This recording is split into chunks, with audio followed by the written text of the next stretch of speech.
Yo le pido, por favor, que le den un fuerte aplauso a Edgar Soberón Torquia, que está aquí con nosotros.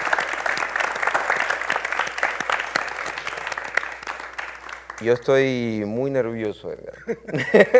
Estoy muy nervioso porque te admiro mucho y te he admirado siempre y nunca te había entrevistado, con lo cual estoy nervioso. Yo recuerdo cuando conocí a Edgar, casi me orino, literalmente, porque Edgar en ese entonces era crítico de cine, del suplemento Talingo, de la prensa, y era ese chabón que destrozaba todas las películas. No había una película que pasara, pero para mí era como una suerte de superhéroe, que yo no sé si eso todavía se tiene. Misión Imposible la pasó. Yo recuerdo mucho la de Mars Attack, de Tim Burton, Sí, recuerdo sí. mucho esa crítica. Había películas que la gente no esperaba que yo dijera que eran buenas, como Misión Imposible. Claro. Eso que siempre me acuerdo de esa. Yo tuve una discusión sobre Misión Imposible con Tere, pero no lo voy a decir ahora aquí. Pero lo que me gustaba de eso era a mí me gustaba seguir críticos, ya no lo hago tanto, pero esa afición de esperar el domingo a ver qué iba a decir Edgar de qué película. Y así como yo, mucha de la gente que está aquí le pasaba lo mismo, querían esperar a ver qué decías. Y entonces cuando te conocí, recuerdo que casi me orino. Yo tendría como 21 años, 22 años, y fue como muy impactante. Después te conocí, hice teatro contigo, lastimosamente nunca estuve contigo, íbamos a hacer People Subway y se cayó el proyecto, pero hice backstage en un par de obras. Y también tengo un lindo recuerdo que me pasaba mucho con Edwin. Recuerdo que Edgar vino a ver mi primera obra, una adaptación que hice de el del Desván, de Ramón H. Jurado. Y en ese entonces los maestros lo iban a ver a uno cuando se las cagaba, pues hacía las trastadas de las primeras obras. Y Edgar se fue, llegó a su casa y me hizo una crítica y me la mandó por correo. Yo dije, obviamente la destrozó la obra, pero digo, ¿qué dedicación de alguien que se sienta a ver una obra y decir, chabón? Yo no me acuerdo. Yo sí me acuerdo que me dijiste, te felicito por haberte tirado a la piscina, qué lástima que no te fijaste que estaba medio vacía. Me acuerdo clarito y nunca se me olvidará. Y por eso te lo quiero agradecer, siempre. Edgar, yo no sé cómo definirte, hoy vamos a hablar sobre escritura, pero además escribes teatro, escribes cine, escribes prosa, escribes historia del cine, haces crítica de arte, eres profesor. ¿Cómo te defines tú? Si es que es importante definirse como un rol dentro del arte o el oficio. ¿Qué sé yo? Yo siempre he pensado que existe una conexión entre mis neuronas y mis manos. Incluso una vez un bailarín afro-norteamericano en Puerto Rico me dijo, tú haces cosas con las manos. Yo en esa época era collarero. Collares. Sí, yo hacía collares artesanales, pero pienso que es eso, que para mí las manos siempre ha sido como mi modus vivendi.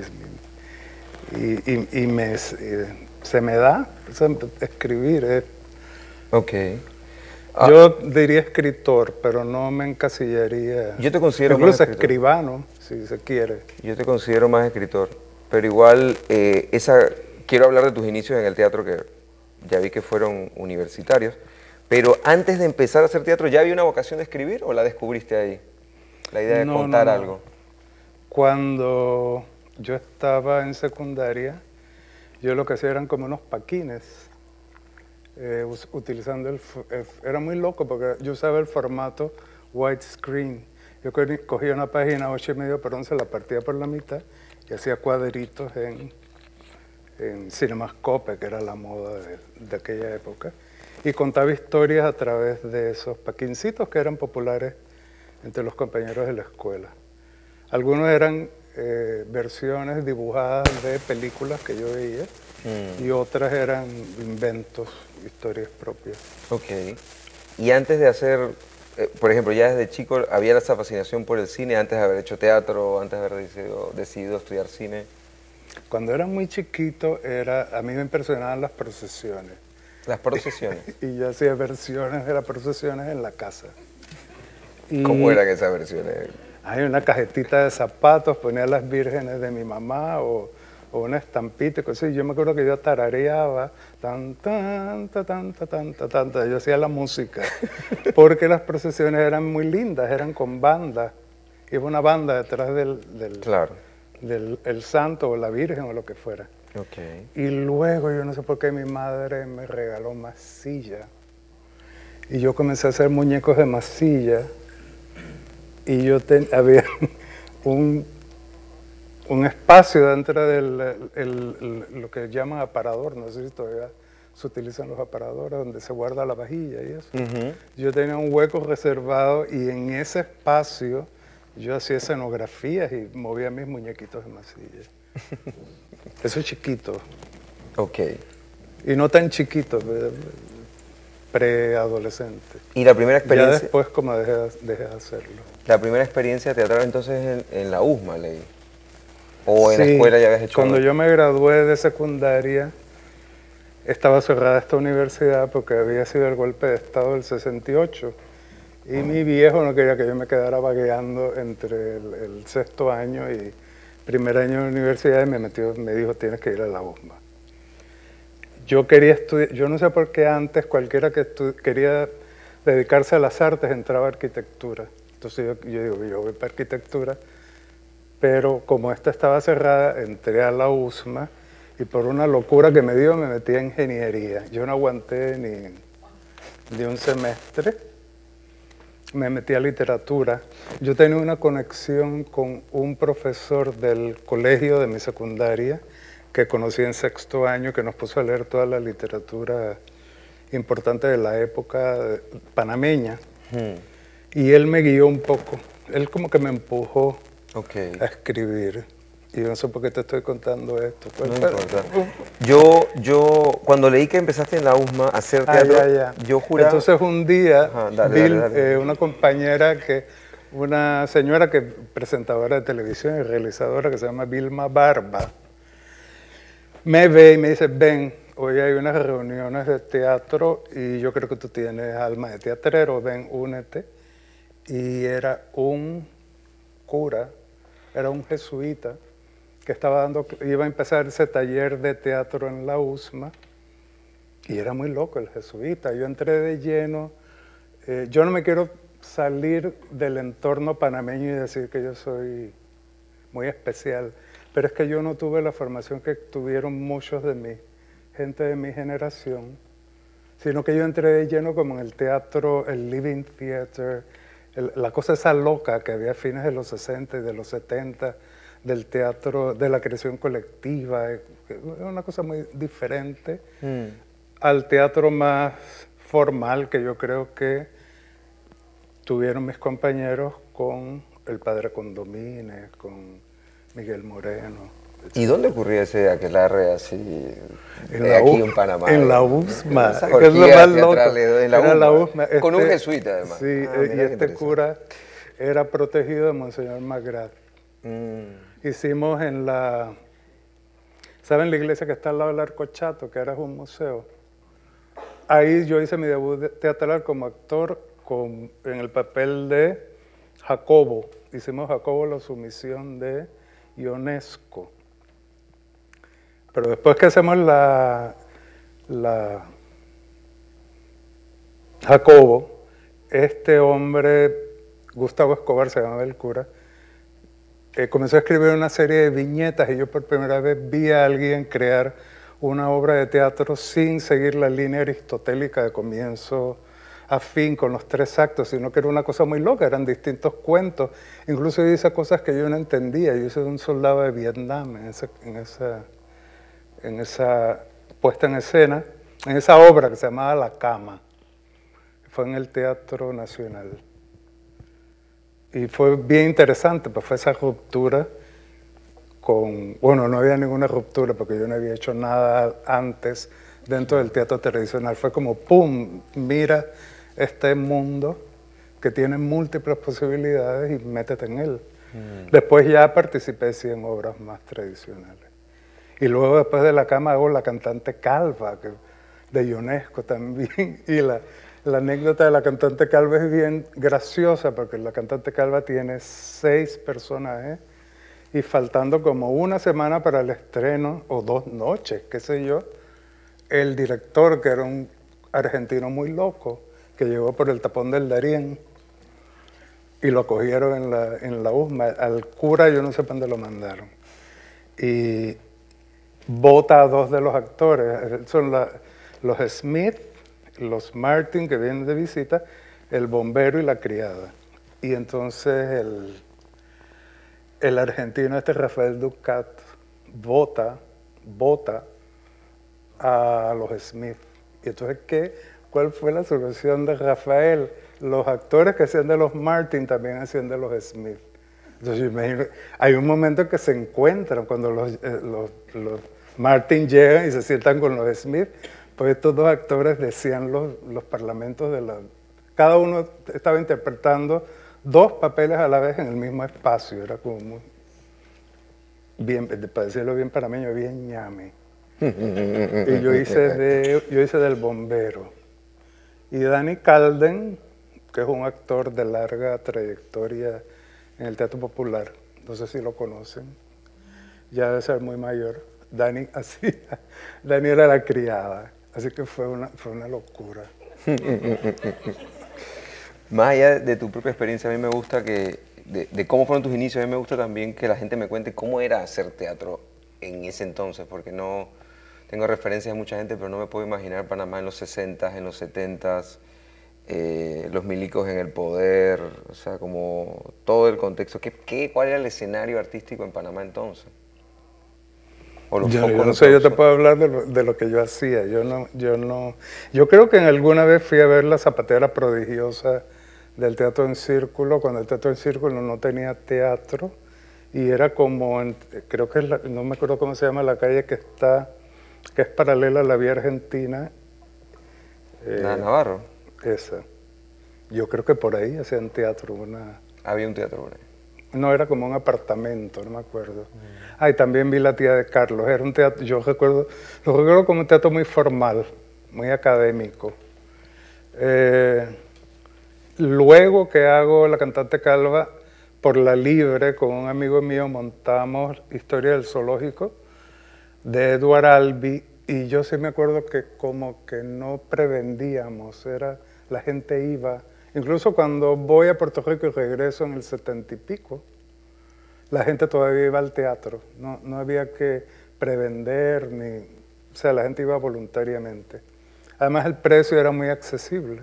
¿Y las temporadas eran largas? ¿Eran 2, 3 funciones? ¿Cómo funcionaba? De los primeros, a Jacobo y la Sumisión le hicimos una vez, la Cama le hicimos 2, La Cantante Calva como una semana, no eran temporadas. No eran temporadas como tal. Ya cuando vuelvo de Puerto Rico y hago La Noche de los Asesinos, sí, era 15 días, un mes, estaba en cartelera. Ok. ¿Te fuiste a estudiar a Puerto Rico artes? ¿Estudiaste tú? No. Cuando yo estaba en la USMA, me paso de ingeniería, me paso a psicología, y de psicología aparece Ángel Revilla, que era el profesor de literatura y comienzo a tomar cursos de español. Y cuando me voy a Puerto Rico comienzo a llevar los dos majors a la vez, literatura y psicología. Okay. Pero cuando estaba como casi ya, a mí me faltan como 9 créditos para ser psicólogo. Un profesor, un genio, se llama Carlos Barona, a mí me daba una materia que se llama Psicología Anormal, y nos llevó al ala del hospital, del Centro Médico de Puerto Rico, donde estaban los reclusos que estaban allí por haber asesinado, haber hecho cualquier cosa, pero no los metían a la cárcel, sino que los metían a este pabellón. Cuando yo vi eso, yo me aterré, y encima de eso, otro profesor nos dijo algo así como que si el paciente no se quiere curar, ustedes no van a hacer nada, ustedes no van a poder curar a nadie. Yo dije, no, yo, chao, y fui al departamento de español y nada, en un semestre acabé español y se quedó guindando la psicología. Ok. Igual te quedaste a vivir mucho tiempo en Puerto Rico, ¿no? Sí, porque inmediatamente que comienzo a estudiar en la universidad, yo me acuerdo que entro a la universidad y en el proceso de matrícula yo consigo no es un puesto, sino un trabajo temporal, tomándole la foto a mis compañeros para el carnet de estudiante. Y entre la gente que pasó esta mujer que era teatrista, me miró así y dijo, igual que me pasó con Vilma Barma, y inmediatamente me metió al teatro, a la actividad teatral de Puerto Rico. ¿Y ahí empezaste a escribir? Entonces la actividad de teatro también fue bien variada. Yo hacía mucho teatro de calle, hacía mucho teatro de cabaret, hacía el teatro formal y yo no me acuerdo en qué año yo comencé a identificarme con el movimiento político pro independencia, o sea, los puertorriqueños que están por ser independientes. Y comenzamos a hacer presentaciones en actos políticos. Yo me acuerdo que me regañaban porque yo siempre estaba sonriente. Incluso cuando estábamos cantando canciones muy dramáticas, yo cantaba sonreído y me regañaban. Entonces, en ese tipo de actividad, creo que comencé a hacer mis primeros libretos para teatro. Me parece que hice una adaptación de un cuento de un escritor boricua para hacer una presentación en el mismo campus universitario de la Universidad Interamericana de Puerto Rico. Y luego, ya cuando salgo allí, que intento hacer una maestría en la Universidad de Puerto Rico, de la cual me votan, porque yo me metí a literatura comparada, literatura no sé qué cosa, y era insoportable. Mis compañeros de clases eran ya mucho mayores que yo, y eran como maestros y profesores de español, y yo era un loco. Yo tenía el pelito así. He visto fotos. Y se comienzan a montar esas cosas que yo escribí y dije, oh, pero ahí empezó. Para la gente que no la vivió, yo tampoco la viví. ¿La creación colectiva la asumías como una parte más? ¿O incluso tú llegaste como a organizar? Dije, bueno, muchachos, esto es lo que vamos a hacer, entran aquí.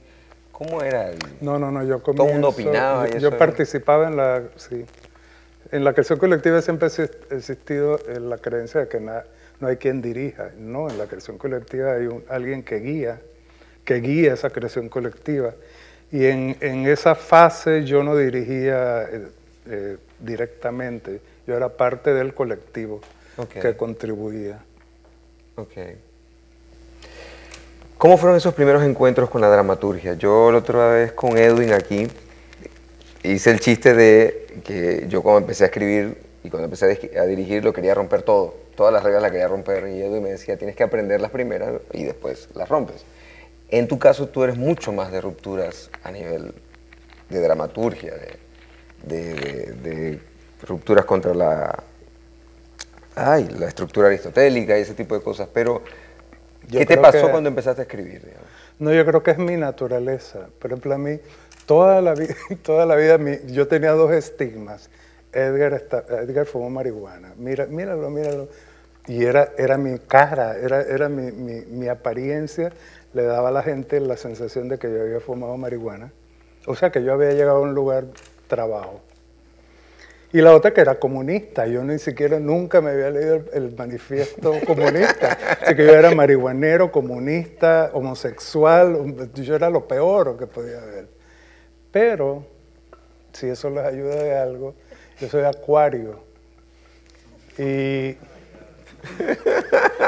esto que no les suene a inmodestia, Bertolt Brecht era acuario, y Bertolt Brecht es el teatrista que hizo la ruptura esa Brecht se fue en contra de siglos de culto a Aristóteles, y yo de alguna manera me siento identificado con Brecht, con las cosas que hacía. Yo tuve la oportunidad de estar frente a su tumba y le dije, gracias maestro, porque son cosas que me salen de de mi naturaleza, querer contar las cosas de una manera diferente, y no lo hago porque tomé ningún curso de cómo romper las reglas, ¿no? Si tú te sabes las reglas, esa es una cosa que yo le digo a mis estudiantes. Si ustedes quieren hacer algún guión o alguna obra y algún texto teatral que sea de ruptura, apréndanse las reglas primero. Como tú quieres escribir poesía, pues aprende a escribir primero, ¿no? Ok. O sea que no fue como un hecho pensado lo de la ruptura, simplemente tú eres un Loco. Un loco, dijiste. Acuariano. Ok. A mí me pasó Y también... encima ascendente Piscis, que los Piscis son medio ñames también. No hablemos del signo porque es algo muy mal parado. Esa fue otra, durante esos años comenzó a interesarme, por ejemplo, la astrología. Hubo una época en que pasaba hambre y yo me acuerdo un compañero actor se enojó tanto porque habíamos cobrado dinero, no sé de qué, y yo gasté mi dinero en un libro de astrología. Creo que fue el primer libro de astrología que compré. Un libro muy raro, como portada en blanco y negro, un libraco así. Creo que todavía lo tengo en alguna caja. Y compré mis primeras cartas. Y no sé, eso se me da. Hay gente que cuando me ve me dice, lo que me leíste, me dijiste, me resultó todo. Y yo no me acuerdo, pero parece que fluye, ¿no? la energía. Siempre así. Ok. Pero no te pasó... yo quiero saber si voy a tener alguna cura. A mí lo que me pasó fue que después de quererlo romper todo, después me puse como a leer clásicos y encontré un gran valor en ciertas estructuras clásicas que hoy quisiera que volvieran. Y creo que hoy día hacer teatro clásico es como mucho más vanguardista que hacer teatro postmoderno. ¿Te pasó? O sea, después de tantas esas rupturas, como que te reencontraste con autores y tú dices, loco, esto de romperlo todo tampoco está tan bueno, o no te has replanteado, digamos, como escritor de teatro, ese tipo de cosas. No, porque yo no creo que lo que yo escriba sea tan loco. No. O sea, yo tengo introyectada la estructura clásica. Todos nosotros crecemos viendo en la televisión o en cualquier cosa que leemos, hay una estructura muy clásica que sigue el planteamiento, el nudo, el desenlace, todo eso lo tenemos bien metidito. Incluso si vamos a contar un chiste, ese chiste tiene una estructura en esos tres claro. movimientos. Entonces yo no sé, nunca me he puesto a definir en qué sentido yo rompo cosas, pero